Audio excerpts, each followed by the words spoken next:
and they're all in their early 20s, and, you know, I'm 41 years of age. Now, look, we've purposely rigged it here so that there isn't a chair for him. Everybody else has one, so what's he going to do?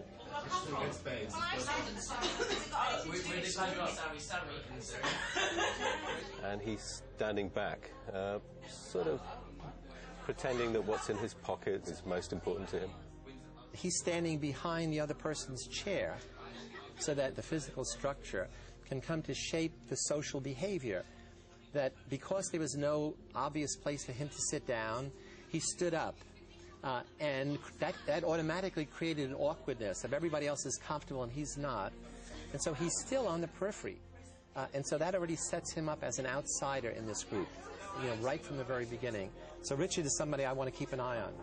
Will he now do things to propel himself more into the center of the group, or will he simply be an outsider for the rest of the experiment? Phil Zimbardo's right to watch Richard closely. All we've done is remove his chair. But in part 2, he'll take drastic action in an attempt to transform himself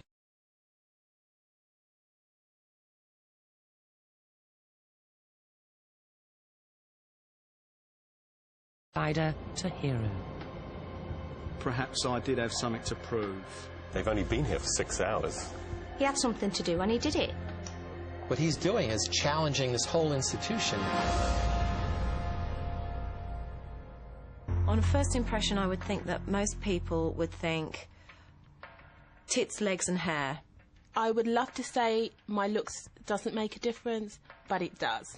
If I was tall and slim with blonde hair and blue eyes, probably I would get more jobs and more people's interest. I don't judge fat people thinking, oh, you're horrible, ugly, revolting. It's not like that at all. It's just my personal preference. And all the time you're wondering what people are going to be thinking of you. Are they going to like me? I could be really good looking, but I could be a real cow. They just don't know me. And I think it's quite shallow.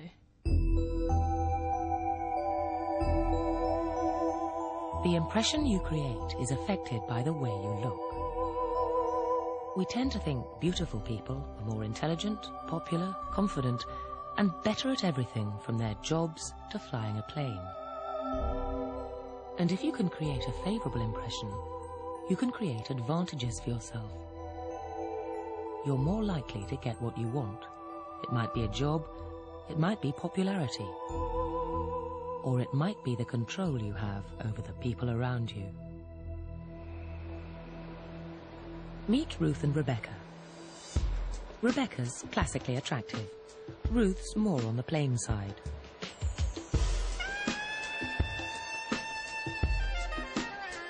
They're going to demonstrate that how you look affects how you're treated. They're going to struggle up staircases at opposite ends of Liverpool Street Station in London with heavy bags, and we'll be filming in this workman's hut. First up, Ruth. How long before a knight in shining armour rescues this damsel in distress?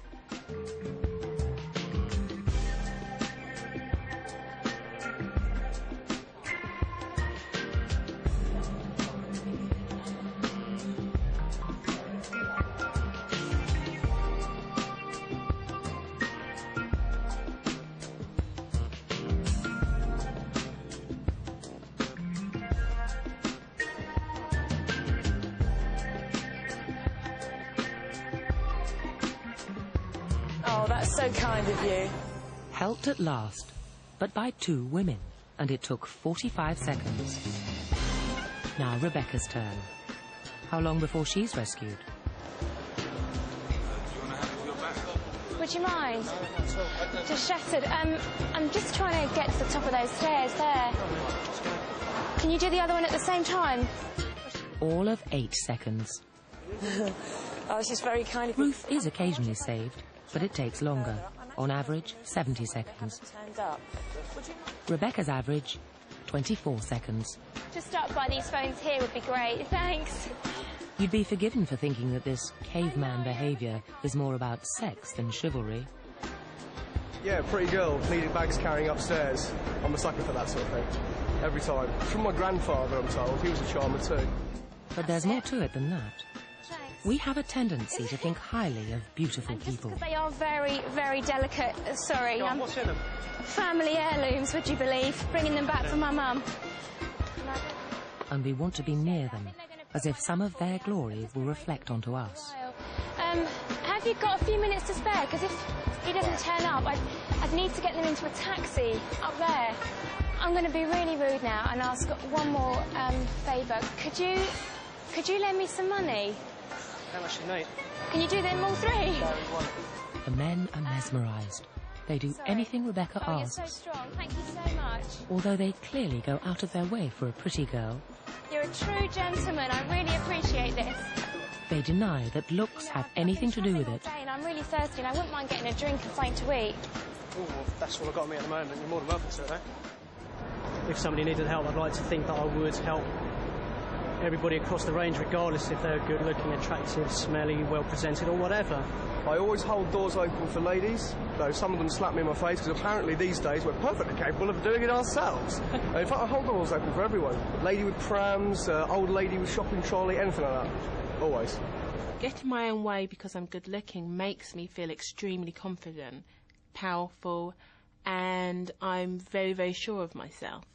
Well, I think it's wrong when people do make the judgments, because they should look and see what's inside the person and also give people chances to prove what they can do. We decide whether someone's beautiful instantly. You saw it happen 10 minutes ago, though it was so fast you may have missed it. As Thomas arrives at our human zoo, watch Catherine's face in slow motion. It remains to be seen whether anything will blossom between these two, but there's no mistaking that look. Watch again when she shakes his hand, slowed down 5 times. Psychologists estimate it takes 150 milliseconds to decide whether someone's attractive. And we decide whether someone's successful just as quickly. We go on height, and we're right to. An American study found business graduates earn $600 a year more for every extra inch of height. And in US presidential elections, the taller man has won 17 out of 21 times.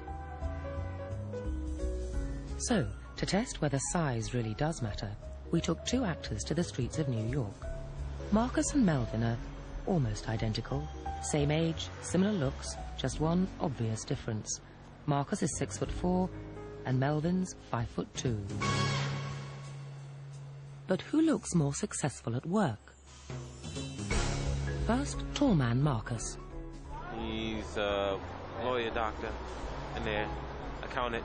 I would say he's an executive who likes sports. Probably earns maybe about $500,000 a year. 54, 58, probably close to 60 a year, 60,000. I would say maybe 100,000 a year. He looks like a tycoon. Now short man, Melvin. He's little. Maybe a cook. He's like a cook.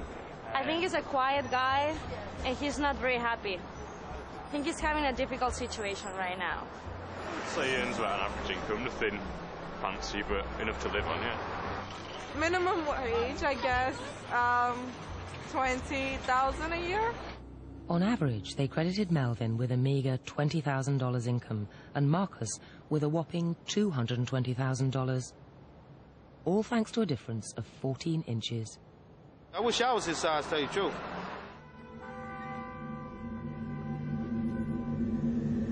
In our human zoo, we've left Richard isolated, uncomfortable, and unable to break into the group.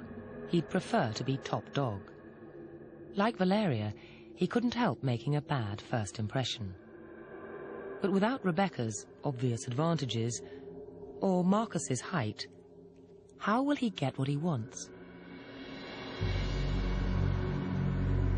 Wastwater is a minute's walk from the hostel.